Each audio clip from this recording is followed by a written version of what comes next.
Assalamualaikum warahmatullahi wabarakatuh.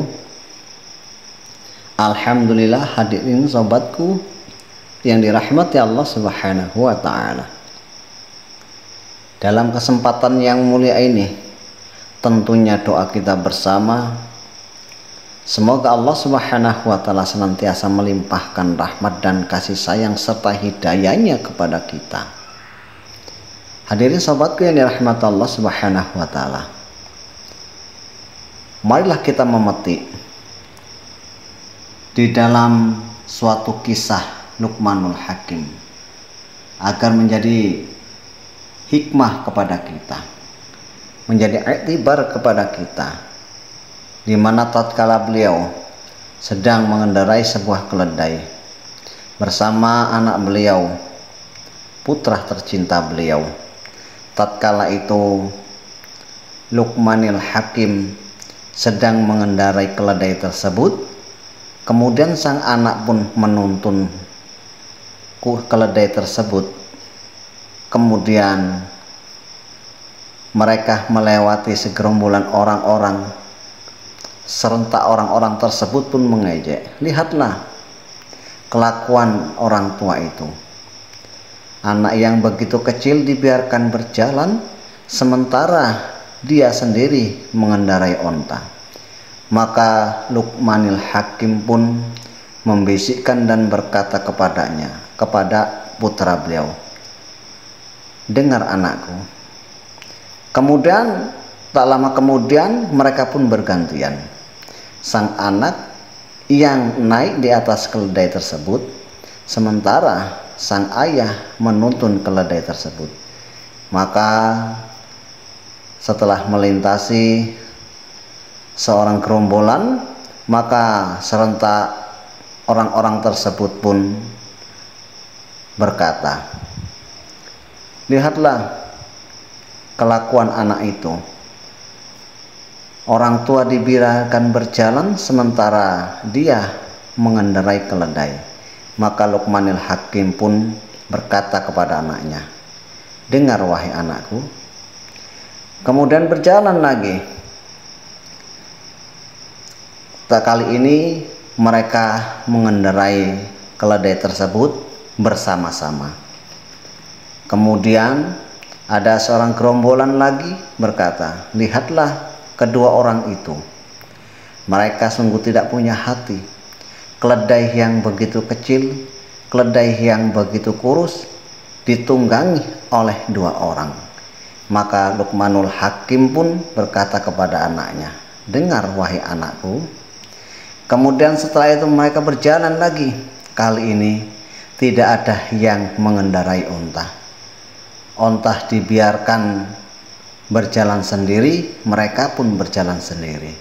Maka setelah melewati beberapa gerombolan orang-orang pun serentak dan berkata, "Lihatlah betapa bodohnya kedua orang itu. Keledai dibiarkan sendiri, sementara mereka satu tua renta dan yang satu masih anak-anak. Kenapa mereka tidak mengendarai keledai tersebut?" Maka sang ayah pun berkata kepada putranya, "Dengar wahai anakku." Jadi hadirin yang dirahmati Allah Subhanahu wa ta'ala, kisah di atas tadi menggambarkan dalam kehidupan kita sehari-hari bagaimana tatkala orang ingin berbuat baik, tatkala orang ingin taat kepada Allah Subhanahu wa ta'ala, ejekan demi ejekan, cercaan serta hinaan, bahkan sindiran bukan dari orang lain saja, tapi dari jiran, tetangga, bahkan keluarga kita sendiri. Jadi hadirin rahmat Allah Subhanahu wa ta'ala, kisah di atas tadi mengandung hikmah dan pelajaran yang penting sekali. Tatkala seseorang berusaha menjadi taat kepada Allah Subhanahu wa ta'ala, maka begitu cobaan silih berganti akan datang. Semua serba salah. Apabila seseorang dalam kehidupan sama sekali tidak pernah berbuat baik, maka ia akan menjadi cercaan orang.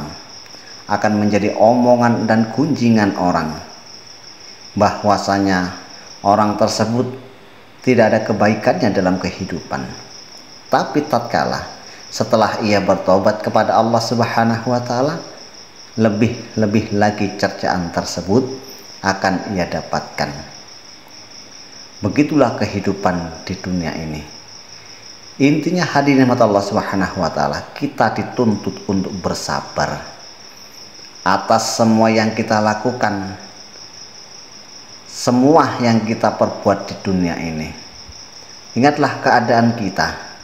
Apabila kita tidak sendiri yang mengubahnya, maka keadaan kita tidak akan pernah berubah. Hadirin yang dirahmati Allah Subhanahu wa taala. Untuk itu, melalui kisah hikmah ini, intinya kita jangan mendengar perkataan orang lain yang tidak baik kepada kita, berbuat baik tatkala kita hendak taat kepada Allah. Untuk itu, semoga dengan kisah yang sangat singkat ini akan menjadi hikmah untuk kita. Apapun yang kita lakukan, tatkala orang lain menyalahkan kita, kita sabar. Apalagi ketika kita mencari ridha Allah Subhanahu wa taala, melakukan ketaatan kepada Allah Subhanahu wa taala. Biarkan orang lain menghina kita, mencaci kita. Yang penting kita menjadi orang yang taat dan orang yang akan mendapatkan ridha Allah Subhanahu wa taala. Semoga bermanfaat. Subhanallah wa bihamdihi. Subhanaka Allahumma wa bihamdika. Asyhadu an la ilaha illa anta astaghfiruka wa atubu ilaik. Assalamualaikum warahmatullahi wabarakatuh.